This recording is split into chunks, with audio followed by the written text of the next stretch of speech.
Other person who's in the news this week as an obvious contender for the nomination is Gavin Newsom, who went on Sean Ryan's podcast and absolutely dissembled over the question of transition procedures and surgeries on minors as young. Oh, darlings, gather around because the political catwalk just turned into a full-blown catfight, and it's juicier than an overripe peach at a summer scandal soiree. We're talking about none other than California's golden boy, Gavin Newsom, that slick-haired sensation who's always one photo shoot away from declaring himself emperor of the West Coast. But hold on to your lattes, folks, because Megyn Kelly, yes, the queen of no-holds-barred commentary, dropped a bombshell on live TV that had Newsom erupting like a faulty espresso machine. We're diving deep into this drama, where secrets aren't just whispered, they're screamed from the rooftops in high-definition glory. Picture this. It's a crisp evening in the land of endless sunshine and even more endless traffic jams. Gavin Newsom, with his perfectly coiffed mane that probably requires its own zip code, is strutting around like he's got the keys to the kingdom. And why wouldn't he? He's the governor of California, baby, the state that's basically a mood board for progressive dreams, complete with avocado toasts and electric car mandates. So he went from people who liked Gavin Newsom, liberals, saying, I have a very favorable opinion of him. At 46%, it fell to 30%. So Charlie's correct. He's hurting himself with his liberal base by doing these interviews of people like Charlie and Steve and Michael Savage. It's because the thing about Gavin Newsom is he's not very good at pushing back. So he's not going in there and doing battle with the Charlies and the Bannons of the world. But oh honey, Megyn Kelly wasn't buying the hype. She took to the airwaves, eyes sharp as stiletto heels, and started peeling back the layers of Newsom's glossy facade. What she uncovered? A so-called dark secret that's been hiding in plain sight, like a bad Botox job at a Hollywood premiere. Now, let's ease into this tale without rushing the punchline. After all, good gossip builds suspense like a slow-simmering pot of scandal stew. Newsom's been making the rounds lately, popping up on podcasts and panels like he's auditioning for his own reality show. Gavin's World, where policies meet pomade. He's chatting with everyone from podcasters to pundits, trying to flex those political muscles that, let's be real, look more like they've been sculpted from artisanal clay than actual iron. But Megyn? She's not here for the charm offensive. She zeroed in on his recent sit-down with Sean Ryan, where things got awkward faster than a blind date with your ex's cousin. You see, Sean tossed out a question about transition procedures for minors, nothing too spicy, just the kind of hot-button topic that separates the smooth talkers from the stutterers. And boy, did Newsom deliver on the stutters. His hands were flailing like he was conducting an invisible orchestra in the middle of a hurricane. Well, you know, he mumbled, as if the words were playing hard to get. Megyn replayed that clip on her show, pausing for dramatic effect, and quipped something along the lines of, look at those mitts waving like white flags of surrender. It's over the last few years. I'm trying to understand as much as anyone else. Whole pronoun thing. Trying to understand all of that. Well, that was like the hell. I mean, all that stuff. I get it. Oh my God. First of all, his hands are flailing. He gets so nervous and he can't stop moving his hands, right? It's to tell I'm uncomfortable and I'm probably lying too. Hands above the midline moving can be. Is this leadership or interpretive dance? The audience ate it up, chuckling as she dissected every twitch and hesitation. But this was just the appetizer, sweeties. The main course was coming, and it was served with a side of savage sarcasm. As the segment unfolded, Megyn didn't hold back on painting Newsom as the ultimate poser, literally and figuratively. California's got more issues than a tabloid stand: skyrocketing homelessness, businesses bolting like rats from a sinking ship, and taxes that could fund a small nation's space program. Yet here's Gavin, beaming into cameras with that megawatt smile, acting like everything's peachy keen. Megyn leaned in, her voice dripping with that perfect blend of incredulity and amusement, and asked the rhetorical question we've all been whispering. How does a guy who can't keep his state from turning into a tent-city theme park think he's ready for the big leagues?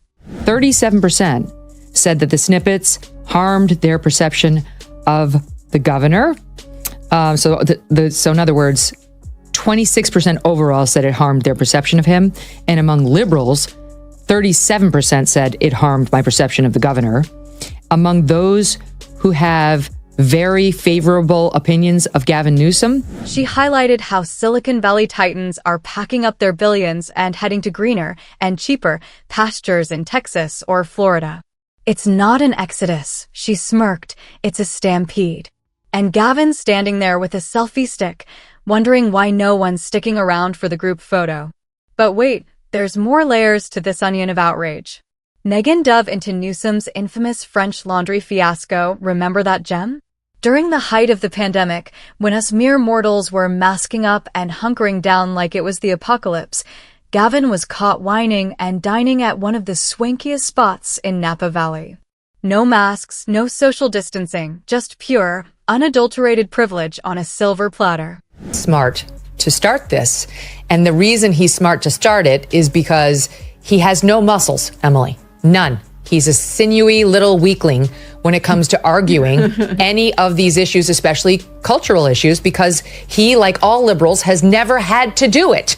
So now he's trying to get his training, which is smart on his part, and it would be smart on the part of conservatives to say no, because they declined to help him get in shape before the big bout. We're supposed to be helping Rocky, not Drago. Megyn replayed the headlines, her eyebrows arching higher than the Golden Gate Bridge.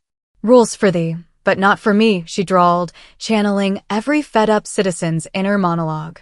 This isn't just hypocrisy. It's a masterclass in how to alienate your base, while sipping a $300 bottle of Cabernet. The camera caught her shaking her head, as if she couldn't believe the audacity, and honestly, who could? Newsom erupted in defense later, but Megyn's expose had already lit the fuse. Shifting gears without missing a beat, Megyn turned her spotlight on Newsom's handling of the homelessness crisis. Oh, what a tangled web of tense and turmoil. Under his watch, sidewalks have transformed into impromptu campgrounds, complete with all the amenities you'd never want: needles, trash, and a side of despair. Billions poured in, billions, darlings, and yet the problem swells like a bad investment bubble. Megyn quipped, it's like throwing confetti at a fire and calling it firefighting. Gavin poses for the cameras, cuts a ribbon on some half-baked initiative, and voila, photo op achieved. Come on, man. I mean, I get it. Those are legit, period. The issue of age, and as someone who's been so focused on LGBT and gay marriage, the trans thing, I just like, I've been thinking about the pronouns. Yeah, that's how he answered that question, Rich. Are you okay with surgical procedures on an 8-year-old? Meanwhile, real people are living in cardboard kingdoms. She backed it up with stats that hit harder than a Monday morning hangover. Tent cities multiplying, families fleeing, and a governor who's more focused on his national glow-up than local cleanup. And speaking of cleanups, let's not forget that magical moment when San Francisco suddenly sparkled like a diamond in the rough. Why? Because Chinese President Xi Jinping was rolling into town for a summit. Poof. Homeless encampments vanished, streets scrubbed spotless, and the city looked like it stepped out of a tourism brochure.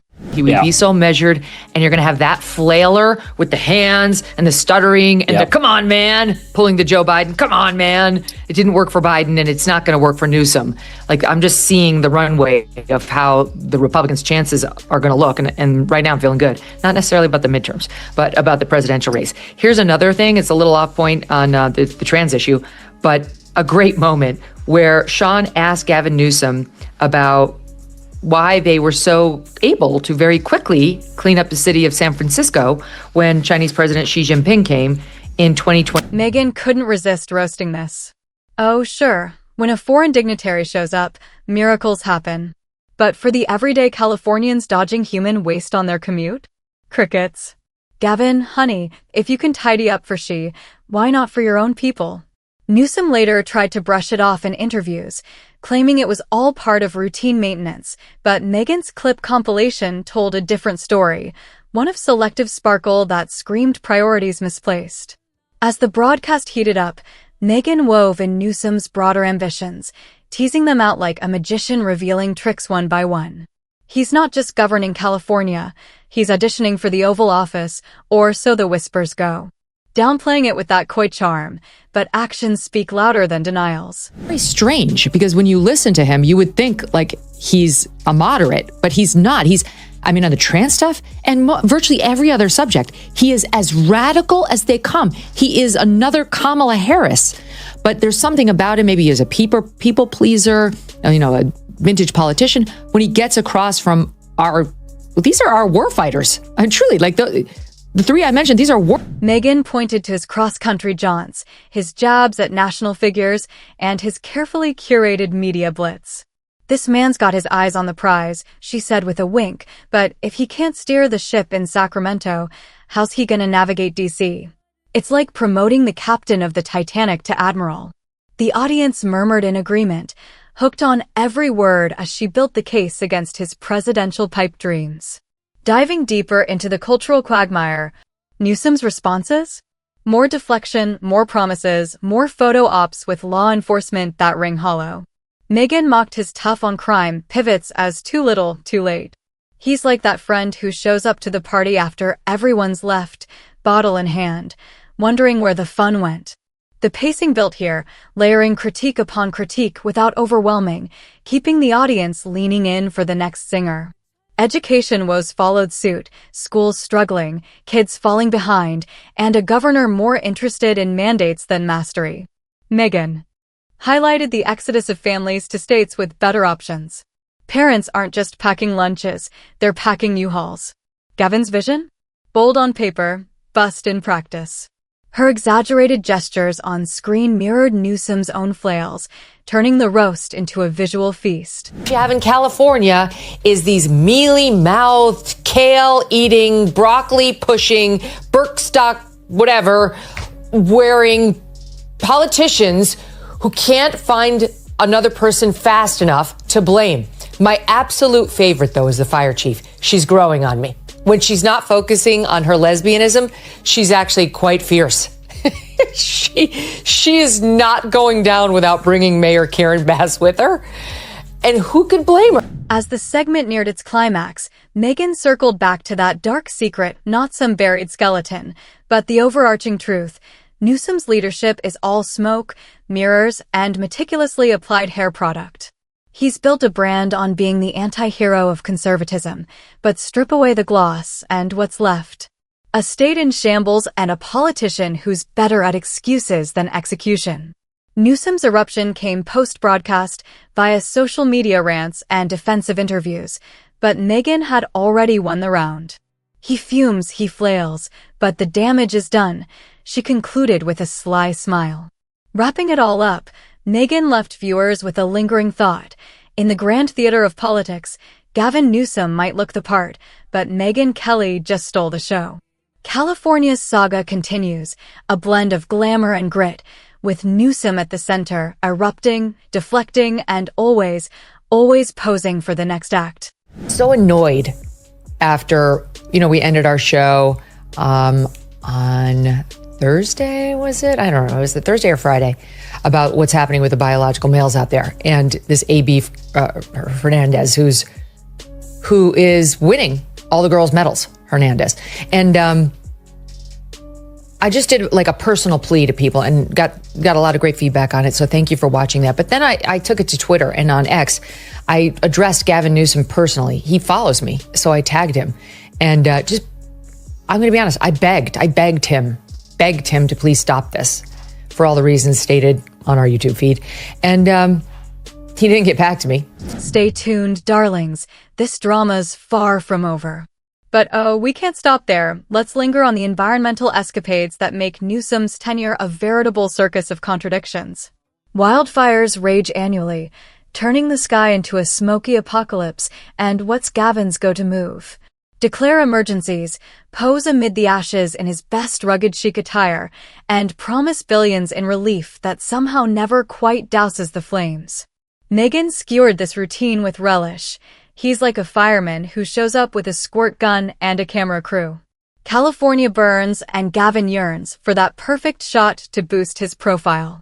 She rolled clips of press conferences where he waxed poetic about climate action, only to cut to footage of unchecked blazes and displaced residents.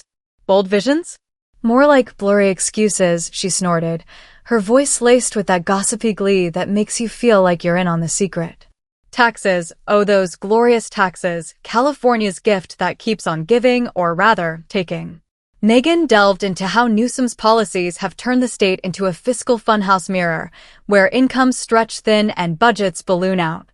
He's taxing everything but the air. Wait, give him time, she joked, listing off hikes on gas, property, and sales that have folks fleeing to Nevada. He feels the need to get their approval. That's how it feels. And he's getting excoriated by the left-wing press as a result. It's actually kind of amusing. We put together a budded soundbite. Take a listen here.